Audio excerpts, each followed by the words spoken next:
السلام علیکم۔ وعلیکم السلام۔ آج ہم قربانی کے عمل پر ایک آپ کہہ لیں گہری نظر ڈال رہے ہیں۔ جی عید الاضحیٰ کا یہ جو مرکزی رکن ہے، اس کی تاریخ کیا ہے، کیا کہانیاں ہیں اس سے جڑی ہوئی، اور اس کا اصل روحانی پہلو کیا ہے؟ جی بہت اہم موضوع ہے۔ تو ہماری یہ جو بات چیت ہے یہ ان معلومات اور روایات کی روشنی میں ہوگی جو اس کے مختلف پہلوؤں کو واضح کرتی ہیں۔ بالکل، مقصد یہی ہے کہ قربانی کے پیچھے جو تاریخی واقعات ہیں ان کے اسباق کیا ہیں، اور اللہ سے قربت کا جو تصور ہے اسے ذرا سمجھیں۔ یقیناً، اور آپ نے قربت کی بات کی، یہ بڑا دلچسپ ہے کہ قربانی کا لفظ خود قرب سے ہے۔ اچھا جی، جس کا مطلب ہی نزدیکی یا قربت ہے۔ تو یہ صرف ایک رسم نہیں ہے، یہ اللہ کے قریب ہونے کی ایک کوشش ہے، ایک ذریعہ ہے۔ اچھا، تو یہ قربت کا تصور یہ شروع کہاں سے ہوتا ہے؟ مطلب تاریخ میں اس کی ابتدائی مثالیں دیکھیں، اس کی جڑیں تو بہت گہری ہیں۔ ایک بہت اہم واقعہ جو اکثر بیان ہوتا ہے وہ حضرت آدم علیہ السلام کے دو بیٹوں کا ہے، حابیل اور قابیل۔ جی، حابیل اور قابیل۔ جب دونوں کو قربانی پیش کرنے کا حکم ہوا تو حابیل نے، وہ چرواہے تھے، انہوں نے اپنے ریوڑ کا بہترین جانور پیش کیا۔ بہترین۔ جی، اور قابیل جو کاشتکار تھے انہوں نے اپنی فصل کا کوئی کمتر حصہ پیش کیا۔ کوئی غیر معیاری سا۔ جی، تو اللہ تعالیٰ نے حابیل کی قربانی قبول فرمائی۔ اچھا، یعنی یہاں اصل چیز مالیت نہیں تھی بلکہ وہ نیت کا خلوص تھا۔ بالکل، اصل میں قبولیت کا معیار ہی تقوی اور خلوص ہے۔ یہ تو آج کے لیے بھی بڑا اہم سبق ہے۔ یقیناً، اسی لیے تو کہا جاتا ہے کہ بہترین جانور کا انتخاب کریں، اس کے ساتھ سلوک اچھا رکھیں، یہ سب اسی اخلاص کا حصہ ہے۔ صحیح۔ یہ صرف ایک سالانہ عمل نہیں، یہ ایک آپ کہیں روحانی کیفیت ہے۔ آپ نے یہ خلوص اور تقوی کی بات کی اور اس سے فوراً ذہن وہ قربانی کے سب سے عظیم واقعے کی طرف جاتا ہے، حضرت ابراہیم علیہ السلام اور حضرت اسماعیل علیہ السلام۔ جی ہاں، وہ آزمائش۔ جب حضرت ابراہیم کو خواب میں حکم ہوا کہ بیٹے کو قربان کریں، یہ تو سوچ کر ہی رونگٹے کھڑے ہو جاتے ہیں۔ بلا شبہ یہ اطاعت اور سپردگی کی انتہا تھی، اور صرف باپ نہیں، بیٹا بھی۔ جی بیٹا بھی اللہ کے حکم کے سامنے بالکل تیار۔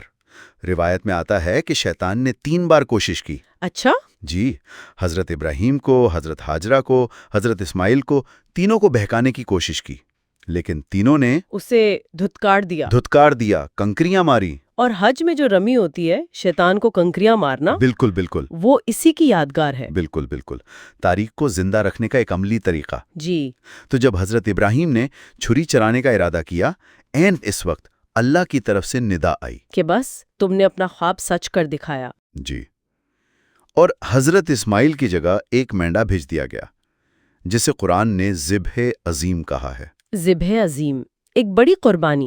اچھا، اس مینڈے کے بارے میں بھی کچھ خاص روایات ہیں نا؟ یہ کوئی عام مینڈا نہیں تھا؟ جی، اس میں مختلف باتیں ملتی ہیں۔ ایک روایت ہے کہ یہ وہ مینڈا تھا جو 40 سال جنت میں پلا بڑھا۔ 40 سال جنت میں؟ جی، ایک اور قول یہ بھی ہے جو بڑا دلچسپ ہے کہ یہ وہی مینڈا تھا جو حابیل نے پیش کیا تھا۔ اچھا، وہی والا جی، جسے اللہ نے محفوظ کر لیا تھا اور اس موقع پر بھیجا۔ یہ سب اللہ کی قدرت ہے۔ سبحان اللہ۔ اور ایک وہ تاریخی نکتہ بھی ہے نا کہ اس کے سینگ خانہ کعبہ میں رکھے گئے تھے۔ جی ہاں، یہ بات تاریخ کی کتابوں میں ملتی ہے۔ وہ سینگ حضرت اسماعیل کی نسل سے ہوتے ہوئے قریش تک پہنچے اور خانہ کعبہ کے اندر نصب تھے۔ اچھا، خاصا عرصہ وہاں رہے۔ جی، تقریباً 683 عیسوی تک۔ پھر کعبہ میں آگ لگنے کا ایک واقعہ پیش آیا تھا۔ اس میں وہ ضائع ہو گئے، لیکن یہ اس بات کی نشانی تھی کہ اس قربانی کی تاریخی اہمیت کتنی زیادہ تھی۔ تو آج ہم جو قربانی کرتے ہیں وہ اسی سنت ابراہیمی کا تسلسل ہے۔ جی ہاں، جو ہمیں ہمارے پیارے نبی صلی اللہ علیہ وآلہ وسلم کے ذریعے ملی۔ آپ صلی اللہ علیہ وآلہ وسلم تو خود کو ابن الذبیحین بھی کہتے تھے۔ درست فرمایا، 2 ذبیحوں کا بیٹا۔ جی، اس سے مراد حضرت اسماعیل علیہ السلام اور آپ صلی اللہ علیہ وسلم کے والد حضرت عبداللہ تھے۔ جن کی قربانی کا بھی وہ منت والا واقعہ ہے۔ ہاں، وہ فدیہ ادا کر دیا گیا تھا۔ جی، تو یہ آپ صلی اللہ علیہ وسلم کا اپنی نسبت جوڑنا تھا ان عظیم ہستیوں سے، اور آپ صلی اللہ علیہ وسلم خود بھی قربانی کے لیے سفید سینگوں والے خوبصورت مینڈے پسند فرماتے تھے، جیسے حابیل اور حضرت ابراہیم نے پیش کیے تھے۔ جی بالکل، اسی کی یاد تازہ کرتے ہوئے۔ اور ایک بات جو شاید کم لوگ جانتے ہوں وہ یہ کہ آپ صلی اللہ علیہ وآلہ وسلم اپنی طرف سے قربانی کے ساتھ ساتھ امت کے غریب لوگوں کی طرف سے بھی قربانی کرتے تھے۔ جی ہاں، یہ بہت اہم نقطہ ہے۔